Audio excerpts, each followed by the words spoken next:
Okay, देखिए 2024 में पूछा गया एक सेट है, ठीक है। आज हम उस सेट का मतलब बोर्ड का पेपर है, उस बोर्ड के पेपर का हम ऑब्जेक्टिव डिस्कस करेंगे जो पेपर आ चुका है 2024 में। देखिए स्टार्ट करते हैं फर्स्ट क्वेश्चन। तो फर्स्ट क्वेश्चंस में देखिए क्या कहा गया है, the pair of linear equations इतना एंड इतना हैज़ कितने सोल्यूशंस रखते हैं। हम लोग जानते हैं जब भी हम लोग लीनियर पेयर का नंबर ऑफ सोल्यूशंस निकालना चाहते हैं तो a1/a2 फाइंड करते हैं, b1/b2 फाइंड करते हैं, c1/c2 फाइंड करते हैं, फिर इसमें कंडीशन हम देख लेते हैं, ठीक है। तो हम देखेंगे इसको इसके साथ लिख दीजिए। तो x है, x को x के साथ यहाँ पर हो जाएगा 3x, 6y है, इस साइड लाइए, साइड चेंज करिए, प्लस का है तो इस साइड आएगा तो माइनस का 6y, माइनस का 1 है तो इस साइड लाइए क्योंकि यही स्टैंडर्ड फॉर्म है, ये हो जाएगा +1 = 0। ओके, अब आप a1/a2 देखिए तो a1 x का कोफिशिएंट और सेकेंड इक्वेशन का x का कोफिशिएंट a2 है, ये a1/a2 साइन के साथ रखना है 1/-3। आप चाहें तो ये माइनस ऊपर भी लगा सकते हैं, कोई दिक्कत है नहीं। अब b1/b2 लिखिए, b1/b2 क्या होगा आप बताइए, 2/-6, 2 से अगर आप कैंसिल करेंगे तो यहाँ हो जाएगा -1/3, तो ये दोनों इक्वल हो गए। ऐसे ही c1/c2 रखते हैं, c1/c2 क्या होगा आपके पास 5/1। आप देखेंगे ये दोनों तो इक्वल हो गए, मतलब a1/a2 इक्वल है किसके b1/b2 but not equal to c1/c2। जब ये कंडीशन होता था तो नो सोल्यूशंस होता था, लाइन एक दूसरे के पैरेलल हो जाती थी। ओके, लाइन पैरेलल हो जाती थी, इसलिए फर्स्ट का आंसर ये है। तो अब हम लोग सेकंड क्वेश्चन देखते हैं। ओके, देखिए सेकंड क्वेश्चन में आपको पूछा है कॉमन डिफरेंस। तो ये फर्स्ट टर्म ये है आपका a1, ये है आपका सेकंड टर्म a2, ऐसे ही ये है आपका थर्ड टर्म a3, ऐसे ही टर्म बनेंगे। तो हम जानते हैं अगर कॉमन डिफरेंस निकालना है किसी टू एडजेसेंट टर्म को माइनस कर दीजिए तो a2 - a1 ही करा जाता है, या फिर आप लिखिए a3 - a2, ठीक है। इस तरीके से हम लिख सकते हैं, जैसा भी टर्म दिया हो। तो हम a2 यहाँ से आपको पता है 1 - 4x/2x, तो यहाँ कितना लिखेंगे a2 के प्लेस पे 1 - 4x/2x। a1 के प्लेस पर हम क्या लिखेंगे, a1 है अपना 1/2x, तो 1 यहाँ लिखेंगे हम 2x। अब यहाँ नीचे का बेस सेम है डिनोमिनेटर का, तो बेस सेम है तो 2x ऐसे एलसीएम हो जाएगा, और न्यूमरेटर एज इट इज लिख देंगे 4x - 1, -1 से +1 कैंसिल, यहाँ पर आया क्या हो जाएगा -4x/2x, x से x कैंसिल हो गया, 2 2 जा 4 होगा तो -2 आ जाएगा। ओके, तो इसमें है आंसर कितना -2। अब हम लोग देखते हैं कौन सा, अब हम देखते हैं थर्ड। तो थर्ड में देखिए आपके पास क्या है, तो थर्ड देखेंगे आप तो आपको मिलेगा यहाँ पर 2 डाइस थ्रोन टूगेदर, 2 डाइस को एक साथ फेंका जा रहा है। हम पहले से जानते हैं, अगर आपने पढ़ा होगा तो एक डाइस को फेंकेंगे तो 1 2 3 4 5 6 इतने नंबर आ सकते हैं, ठीक है। दूसरा डाइस फेंकेंगे तब भी 1 2 3 4 5 6 ही आएगा। तो जो टोटल नंबर ऑफ आउटकम होगा तो एक डाइस का 6, दूसरे डाइस का 6, टोटल नंबर ऑफ आउटकम 6 जा कितना हो जाएगा 36। ओके, अब आपको किसकी प्रोबेबिलिटी निकालनी है, the probability that they show different number. Different number का मतलब क्या, जब नंबर आएगा जैसे 1 1 आया, ऐसे आएगा 1 2, तो ऐसे 1 2 जो आया ना तो ये दोनों डिफरेंस है एंड डिफरेंट है, ऐसे वाले की प्रोबेबिलिटी निकालना है। तो हम देखते हैं सेम नंबर कितने आते हैं। सेम नंबर आप देखेंगे 6 आएगा, तो 1 1 आ सकता है, दोनों डाइस पर सेम हो गए। और आ सकता है कितना 2 2, और क्या आ सकता है आप देखेंगे 3 3 आ सकता है, और बताइए 4 4 आ सकता है, और क्या आ सकता है आप बताइए 5 5 आ सकता है, और क्या 6 6। ये टोटल दोनों डाइस पर सेम नंबर आएंगे, होंगे टोटल 6। कितने नंबर आएंगे 6 जो सेम होंगे। ओके, तो बताइए टोटल 36 था, तो डिफरेंट कितने आएंगे, तो डिफरेंट आएंगे 36 - 6, क्योंकि सेम वाले माइनस कर दीजिए। ओके, आगे आपके पास 30। किसी भी चीज़ की प्रोबेबिलिटी जब निकालते हैं 10th क्लास में तो हम देखते हैं कि जिस इवेंट की प्रोबेबिलिटी निकालते हैं तो नंबर ऑफ इवेंट न्यूमरेटर में और टोटल आउटकम हम क्या करते हैं डिनोमिनेटर में। ओके, तो ये फेवरेबल आउटकम, ये टोटल आउटकम नंबर ऑफ। तो अब आप इसको डिवाइड कर दीजिए तो ये डिफरेंट वाले हो जाएंगे क्योंकि 30 डिफरेंट है। तो यहाँ से हम कैंसिल करेंगे किसे, 6 से, 6 5 जा 6 6 जा, तो आंसर आ जाएगा कितना 5/6 बी ऑप्शन। ओके, अब हम करते हैं कौन सा, फोर्थ। तो फोर्थ देखिए यहाँ पर क्या है। तो फोर्थ में आप देखेंगे यहाँ पर आपको मिलेगा the probability of guessing correct answer. Correct answer guess करने की प्रोबेबिलिटी कितनी है, x/6। Probability of not guessing correct answer, तो मतलब जो गेस कर रहे हैं नॉट गेसिंग द करेक्ट आंसर वो इतना है। प्रोबेबिलिटी एक की है करेक्ट गेसिंग करेक्ट की है, एक नॉट गेसिंग करेक्ट की है। ओके, तो हम जानते हैं किसी भी इवेंट की प्रोबेबिलिटी होने की और प्रोबेबिलिटी नहीं होने की 1 है। मतलब इवेंट जो है होने की प्रोबेबिलिटी और इवेंट के नहीं होने की प्रोबेबिलिटी दोनों का सम कितना होता है 1। ओके, तो होने की कितनी है अपने पास x/6। ओके, नॉट गेसिंग की कितनी है, ये गेसिंग की हो गई, नॉट गेसिंग की कितनी है 2/3। इन दोनों का सम कितना होता है 1। अब आप इसको एलसीएम लेके सॉल्व करेंगे तो नीचे एलसीएम आएगा आपका डिनोमिनेटर में 6, तो यहाँ आ गया x, 3 2 जा 6, 2 का यहाँ इंटू करेंगे हम 4 = 1, 6 का यहाँ माइनस कर दीजिए तो x + 4 = 6, 4 इस साइड जाएगा माइनस हो जाएगा तो 6 - 4 = कितना आ गया 2। ओके, तो 2 जहाँ भी होगा A option. Okay, fifth question देखिए। यहाँ पर आप देखेंगे ए आपको कोई 2 और 3 का प्राइम फैक्टर दिया हुआ है, यहाँ पर बी का दिया हुआ है और यहाँ पर सी आपको ए बी सी का एलसीएम दिया हुआ है।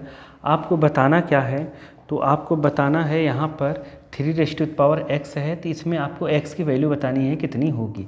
ओके, तो आप ध्यान दें अगर, तो यहाँ पर 2 तो है ही, 3 यहाँ पर है, 3 यहाँ पर 3x है, तो जो नंबर यहाँ पर दिया हुआ है इसी का फैक्टर होगा ये, तो हम इसी को प्राइम फैक्टर कर लेते हैं। तो हम पूरे नंबर से प्राइम डिवाइड इसको नहीं करेंगे। ओके, हम केवल प्राइम फैक्टर निकाल लेंगे किसका, 3 के फॉर्म में। ओके, क्योंकि अपने को 3 जो है आएगा वही x की वैल्यू होगी। ओके, तो 3 1 जा 3, 3 2 जा 3 6 जा। ओके, अब फिर से एलसीएम मतलब डिवाइड करते हैं इसको, प्राइम फैक्टराइजेशन, 3 4 जा 3 2 जा। ओके, फिर से 3 से जाएगा क्योंकि 4 और +2 6 होता है, तो 6 3 से जाएगा इसलिए 3 से जाएगा, 3 1 जा और आ गया क्या आपके पास 3 4 जा 12। ओके, अब 4 1 5 हो गया, अब नहीं जाएगा 3 से, तो 3 आएगा यहाँ पर, 3 3 3 × 3 × 3 3 तो मतलब यहाँ पर क्या होना चाहिए 3 तो मतलब x की वैल्यू आ गई आपके पास 3। ओके, ऑप्शन सी सही है। ठीक है, समझ गए, आपने केवल 3 से करा, हमने 2 से क्यों नहीं करा, क्योंकि 2 की ज़रूरत ही नहीं, यहाँ पर आपको 3 का ही केवल फाइंड करना था। ठीक है, चलिए आगे चलते हैं हम। 6th, तो देखिए 6th में क्या है, the zeros of quadratic polynomials इतना आर कितना। तो क्वाड्रेटिक पॉलिनोमियल्स क्या दिया है आपके पास 2x² - 3x - 4 9। इसको आपको फैक्टर करना है तो कोई दिक्कत नहीं है। 9 का पहले सबसे पहले हम 2 में इंटू करते हैं। 9 2 जा कितना हो गया 18। आपको माइनस करके क्या लाना है, आपको माइनस करके लाना है 3। ओके, तो हम जानते हैं 18 का फैक्टर होगा 6 × 3 और 6 - 3 हो जाएगा आपके पास 3। ओके, तो यहाँ लिखेंगे हम लोग 2x² - 6x + 3x - 9। ओके, आप सोच रहे होंगे यहाँ प्लस कैसे आ गया, यहाँ माइनस लिख रहे थे, तो ये माइनस का यहाँ पर माइनस होगा तो यहाँ पे प्लस हो जाएगा अंदर इंटू होके। आप इन दोनों में क्या कॉमन ले लीजिए 2x, तो यहाँ बचेगा x - 3। इन दोनों में आप कॉमन ले लीजिए 3, तो यहाँ हो जाएगा x - 3। अब होल से x - 3 कॉमन ले लीजिए, यहाँ पे बचा क्या 2x + 3। एक बार ये 0 के इक्वल, एक बार ये x माइनस 3 इक्वल टू 0, और यहाँ पर 2x प्लस 3 इक्वल टू 0। तो यहाँ पर आ जाएगा x इक्वल टू 3 और 3 उस साइड जाएगा माइनस का 2 अपॉन में, तो x इक्वल टू आ गया -3/2। तो 3 - 3/2 जहाँ हो 3 - 3/2 ऑप्शन ए। ओके, अब हम करेंगे 7th। देखिए 7th, तो देखिए 7th में क्या है।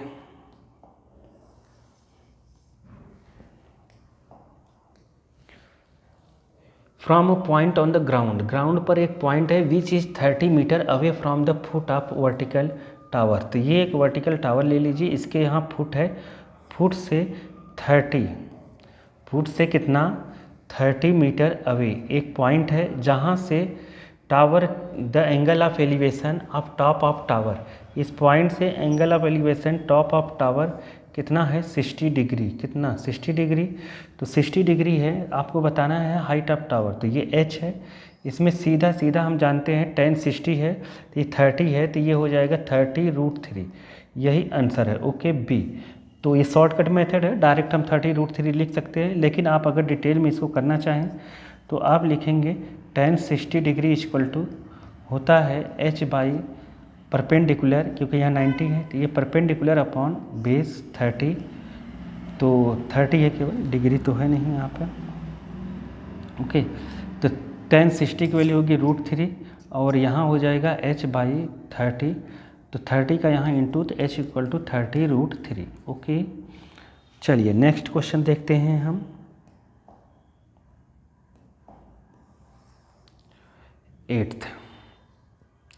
8th में आप देखेंगे यहाँ पे cos थीटा इक्वल टू √3/2 दिया है, तो आप ये cos कितने की वैल्यू है, तो हम जानते हैं cos ये 30 डिग्री की वैल्यू होती है, 30 डिग्री की। cos कैंसिल, यहाँ पर थीटा इक्वल टू आ गया आपके पास 30 degree. Okay, sin phi equal to 1/2, तो यहाँ पर भी ये होता है sin 1/2 sin 30 डिग्री की वैल्यू होती है। ओके, आप यहाँ पे sin कैंसिल करेंगे तो यहाँ पे आ जाएगा फाई इक्वल टू 30 डिग्री। आपको पूछा क्या गया है, आपको पूछा गया है tan theta plus phi.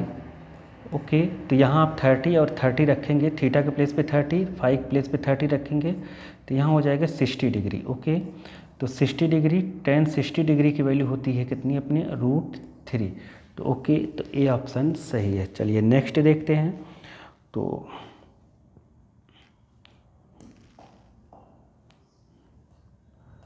Ninth, maximum number of common tangent that can be drawn two circle. ठीक है, two circle intersecting at two distinct point, मतलब दो सर्कल हैं और दोनों सर्कल आपस में अलग अलग पॉइंट पर इंटरसेक्ट कर रहे हैं, तो बताओ इसमें कॉमन टेंजेंट कितने होंगे। तो देखिए, तो इसमें कॉमन टेंजेंट एक ऐसा होगा, ओके, दूसरा कैसा होगा बताइए, एक ऐसा होगा।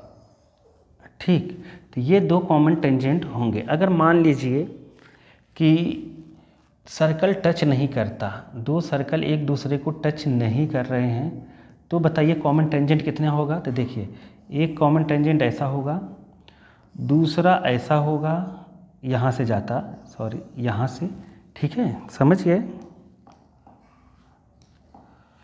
तो दूसरा टेंजेंट यहाँ से जाता है ऐसे, समझ तो गए होंगे, ये टेंजेंट है। अब तीसरा टेंजेंट एक कॉमन ऐसे जाता, ऐसे, और चौथा ऐसे हो जाता। अपने गलती हो जा रही है, आप समझ गए ना, 4 टेंजेंट होंगे। और अगर सर्कल टच करता ऐसे तो 3 कॉमन टेंजेंट होता। अगर एक ई पॉइंट पे कट करता है तो ये 3 कॉमन टेंजेंट, नहीं टच करेगा 4 कॉमन टेंजेंट, और टच करेगा तो 2 कॉमन टेंजेंट, 3 कॉमन टेंजेंट। अगर 2 डिस्टिंक्ट पॉइंट पे कट करता है तो 2 कॉमन टेंजेंट। अगर मान लो 2 सर्कल कॉन्सेंट्रिक होता, कॉन्सेंट्रिक मतलब सेंटर एक ही होता, तो नो कॉमन टेंजेंट। ओके, ऐसी चीज़ को नो कॉमन टेंजेंट। यहाँ पर 2 कॉमन टेंजेंट आंसर है, क्योंकि दोनों 2 डिस्टिंक्ट पॉइंट पे कट कर रहे हैं, एक पॉइंट यहाँ और एक पॉइंट यहाँ, तो इसका आंसर होगा 2। ओके, देखिए ये सेट लिखा है, सेट नंबर लिखा है। अगर आपको लगता है कि ये पेपर कहाँ से बता रहे हैं तो आप इस सेट पे देखेंगे तो ये पेपर रहेगा 2024 का। ओके, चलिए तो आगे करते हैं हम लोग। नेक्स्ट क्वेश्चंस, ये हिंदी आ गया यहाँ पर, ये आया, ठीक है। 10th, इसमें आप देखेंगे PT एक टेंजेंट है। अगर टेंजेंट रहता है तो यहाँ होता है पॉइंट ऑफ कांटेक्ट, और पॉइंट ऑफ कांटेक्ट पर 90 डिग्री बनता है। कितना बनता है पॉइंट ऑफ कांटेक्ट पर? 90 डिग्री बनता है यहाँ पर। तो ये है अपने पास 35, तो यहाँ 90 डिग्री। ओके, और ये एक्सटीरियर एंगल है। तो हम जानते हैं पहले से एक्सटीरियर एंगल प्रॉपर्टी होती है। अगर यहाँ पर A है, यहाँ पर B है, तो ये एक्सटीरियर एंगल C है, तो C इक्वल टू होता है A प्लस B। आप डायरेक्ट बता दीजिए X इक्वल टू कितना हो जाएगा आपके पास 90 प्लस कितना 35 डिग्री। तो 90 प्लस 35 125 डिग्री। ओके, तो ऑप्शन डी समझ गए हैं। चलिए 11th करते हैं हम। देखिए 11th, तो 11th में क्या है आपके पास,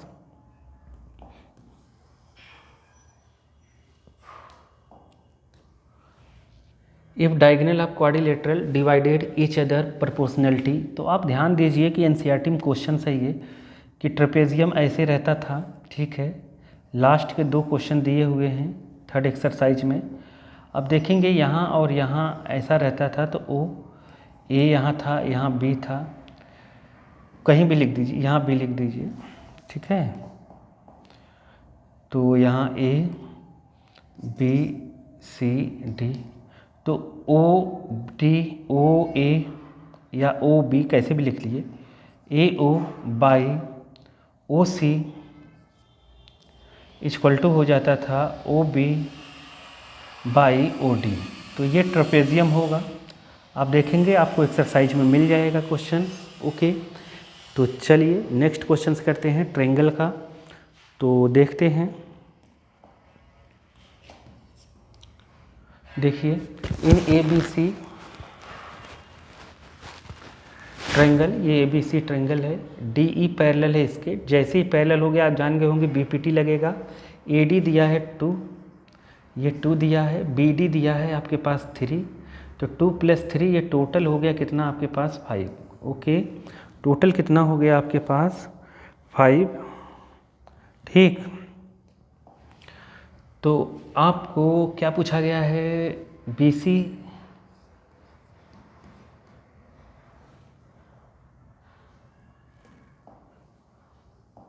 BC है 7.5। आपको पूछा गया है यहाँ पर ये X मान लीजिए DE, ठीक है।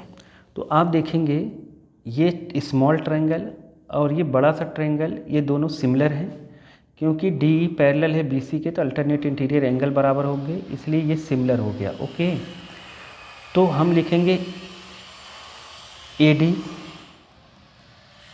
बाई AB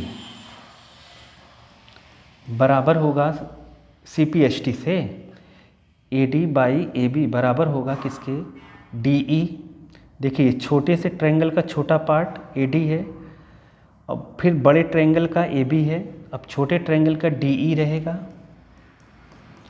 और बड़े ट्रायंगल का BC रहेगा। ओके, तो AD अगर इधर का कुछ दिया होता तो ये AE बाई AC यहाँ पर लिखते। ओके, तो AD है आपके पास कितना 2, AB है आपके पास 5, पूरा 5 हो गया।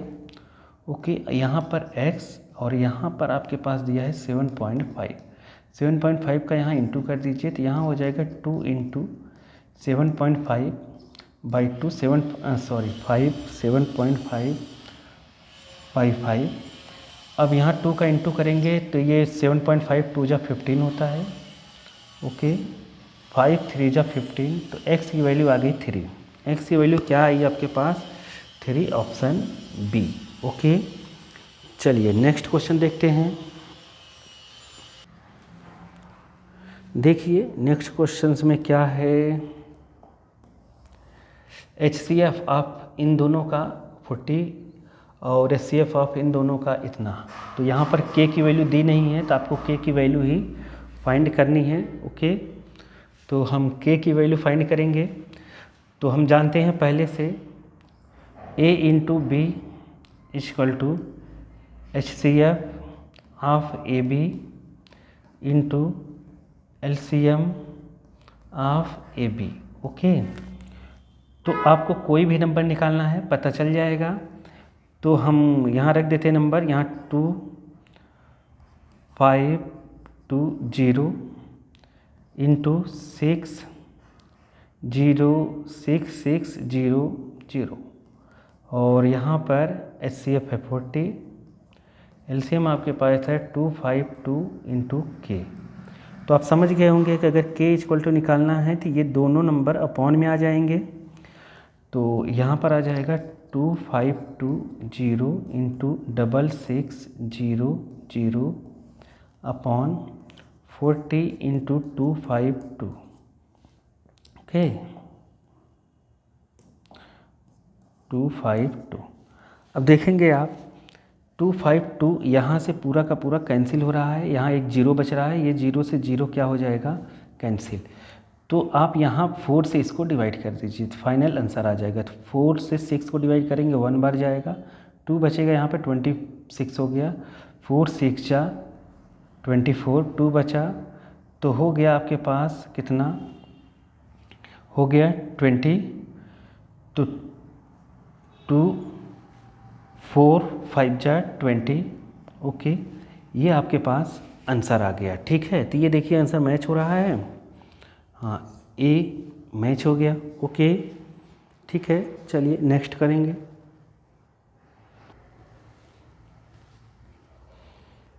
तो अब आगे चलते हैं।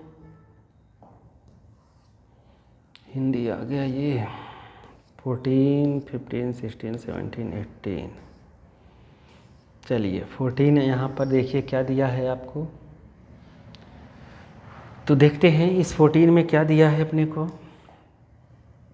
अब पेयर आपको बताना है कौन सा पेयर का प्रोडक्ट रेशनल नंबर होगा।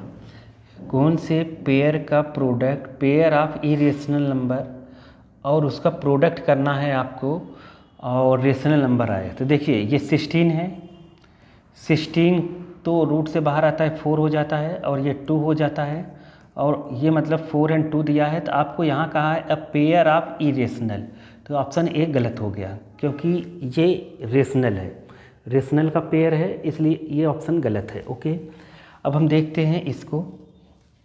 यहाँ पे अगर हम इंटू करें दोनों का, √5 इंटू √2 तो हो जाएगा √10।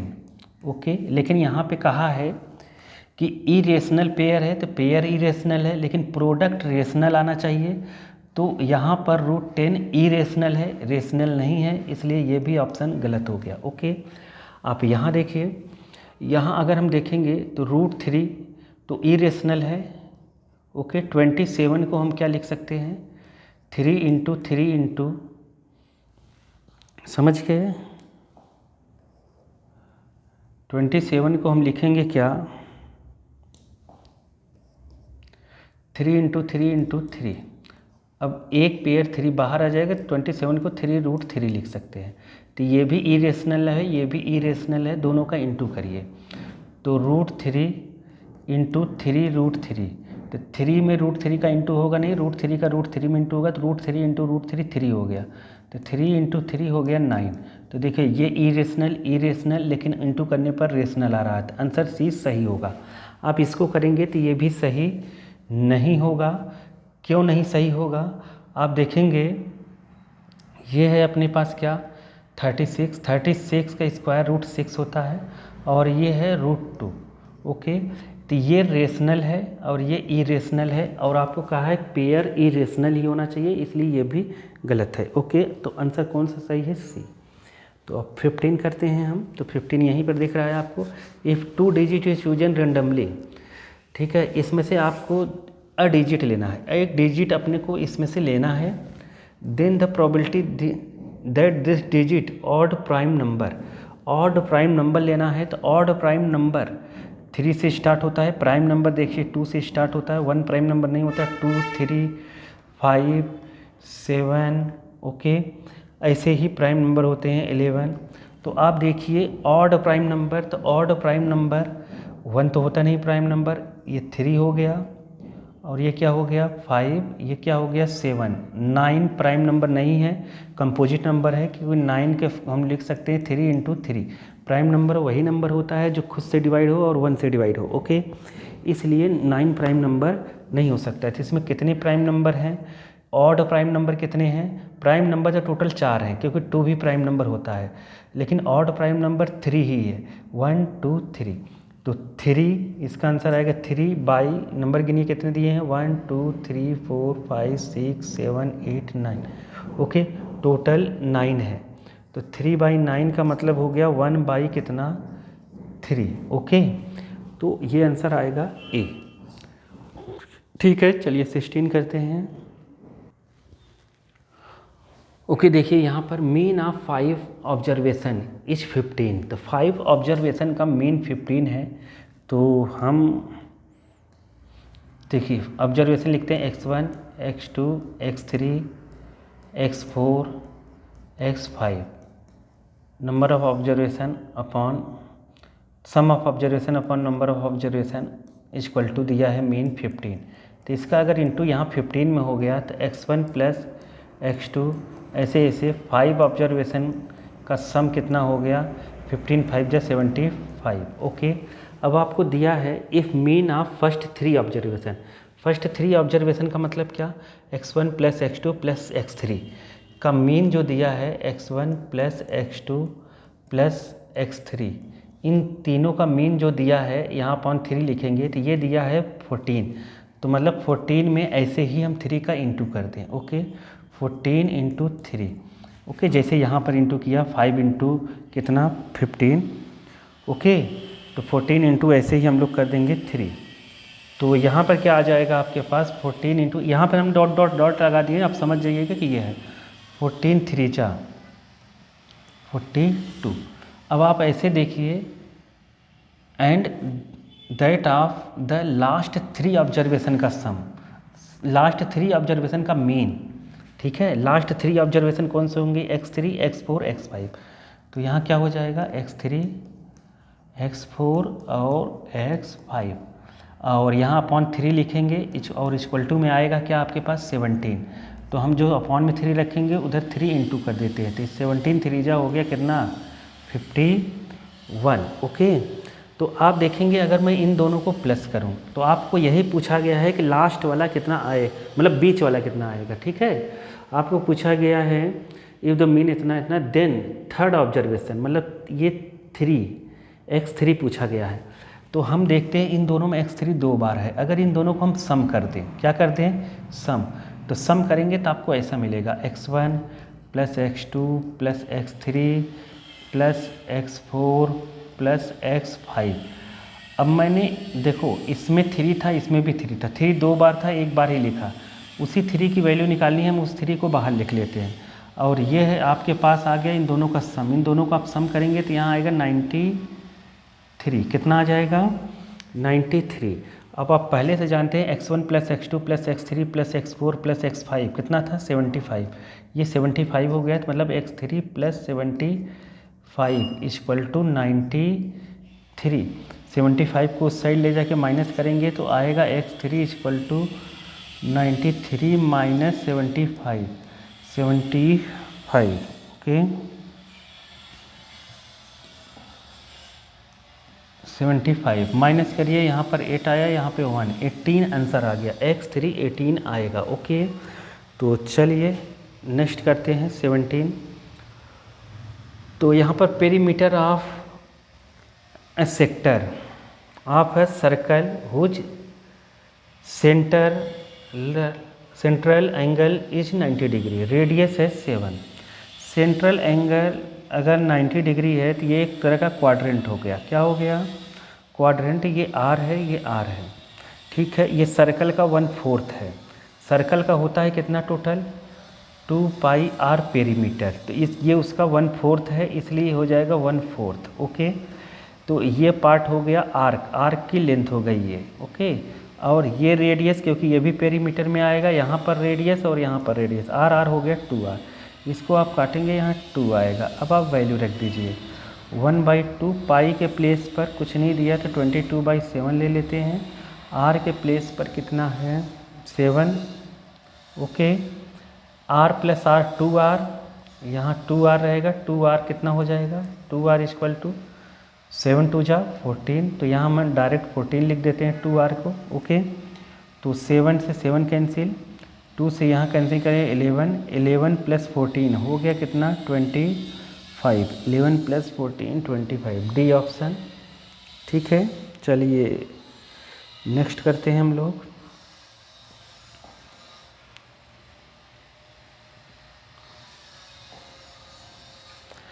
इफ़ द गिवन फिगर, ये गिवन फिगर है O is the center of circle, O center है सर्कल का, आपको बताना है एम एन क्या है, एम एन, हमें एक कॉर्ड है और आपको बताना क्या है, ये 70 डिग्री है, एम ओ एन ये वाला एंगल बताना है।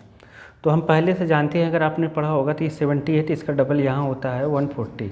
अब ये 140 कैसे आया देखिए, ये रेडियस होती है तो ओ एम बराबर है ओ एन, तो ये बराबर है साइड है, मतलब रेडियस की वजह से बराबर हो गए। तो किसी ट्रायंगल में दो साइड अगर इक्वल है तो आइसोसेलेस ट्रायंगल हो जाता है, तो यहाँ भी होगा x, ओके। तो यहाँ x और यहाँ भी x, आप देखेंगे ये टोटल 90 है, कितना है 90, तो 90 से अगर 70 जाएगा तो यह आ जाएगा अपने पास 20, कितना x इक्वल टू 20 डिग्री, ठीक है। तो x इक्वल टू आ गया आपके पास 20 डिग्री, क्योंकि ये टोटल 90 होता है, यहाँ पॉइंट ऑफ कांटेक्ट है इसलिए 90 होगा। तो यहाँ भी ये 20 तो ये भी कितना हो गया 20, ओके।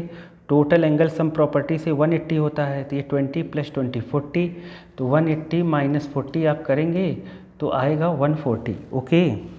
चलिए नेक्स्ट करते हैं हम। क्या हो रहा है,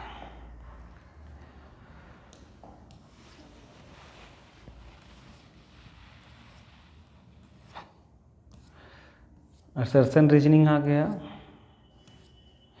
असर्शन रीजन क्या है, इसमें देखो ये क्या दिया है 19 point, the point which divide the line joining the point इतना एंड इतना। तो देखिए ये है x1, ये है y1, ये x2 और ये y2, ओके। इंटरनली डिवाइड करते हैं इस रेशियो में तो पॉइंट इतना है। तो देखिए सेक्शन फार्मूला क्या है, अगर आप पढ़े होंगे तो m1 x2 plus m2 x1 upon m1 plus m2, m1 y2 plus m2 y1 upon m1 plus m2, ठीक। तो आप देखेंगे यहाँ पर m1 क्या है 1, ओके, और ये m1 नहीं सॉरी m1 यहाँ से 1 है, ये m1 है, ये क्या है m2 है। तो m1 1 है, आपके पास x2 लिखना है तो -1 हो गया, ओके। अब आपको लिखना है क्या m2 2 आया, x1 1 आया बाई m1 प्लस m2, मतलब 1 प्लस 2 3 हो गया, ओके। यहाँ आप करेंगे इसको जब सॉल्व, मैं अभी एक ही कर रहा हूँ, ये y का भी कर लेंगे, ये मैच होगा तो y का करेंगे, नहीं तो नहीं करेंगे, ठीक है। आप इसको अगर करेंगे तो -1 का 1 में इंटू होगा तो -1, 2 में 1 का होगा 2, तो ये हो गया 1, ओके। तो 1/, आ गया 3, तो यहाँ दिया है -1/3, तो ये तो गलत है, ठीक है, क्या है गलत। अब इसमें आते हैं दूसरे में, तो a है क्या अपने पास x1 y1, b है x2 y2, m1 m2 ratio है, तो ये इंटरनली डिवीजन का है, यस ये सही है, ओके। रीजन सही है, असर्शन गलत है, तो डी ऑप्शन है। Assertion is false but reason is true, तो डी ऑप्शन इसके लिए सही है, 19 क्या डी। ओके, चलिए नेक्स्ट करते हैं। तो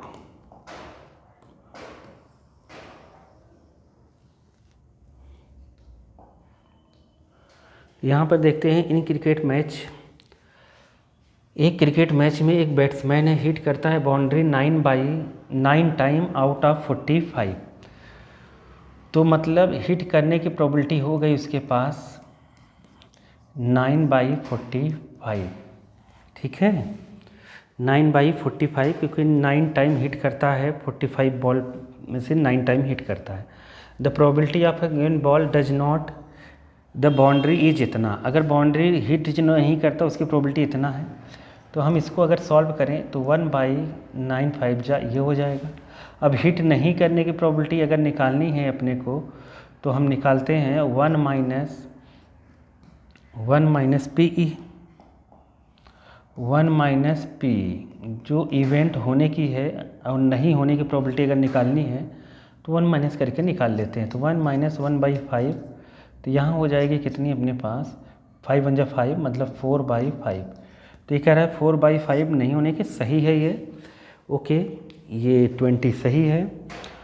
तो हम यहाँ देखें रीजन, कह रहा है PE और P0E, जो मैं ये बार लगाता हूँ ना वो नॉट के लिए ही है। P और P0E, PE 1 होता है, यस ये भी सही है, और इसका जो है रीज़न भी सही है, असर्शन रीजन दोनों सही है, और इसको ये वेरीफाई भी कर रहा है, रीजन भी सही है। तो इसका आंसर कौन सा होना चाहिए? तो इसका आंसर होना चाहिए, यहाँ पर क्या दिया है, असर्शन रीजन बोथ ट्रू और करेक्ट एक्सप्लेनेशन, मतलब ए ऑप्शन सही होगा इसके लिए। ओके, समझ गए होंगे। चलिए नेक्स्ट क्लास में मिलते हैं।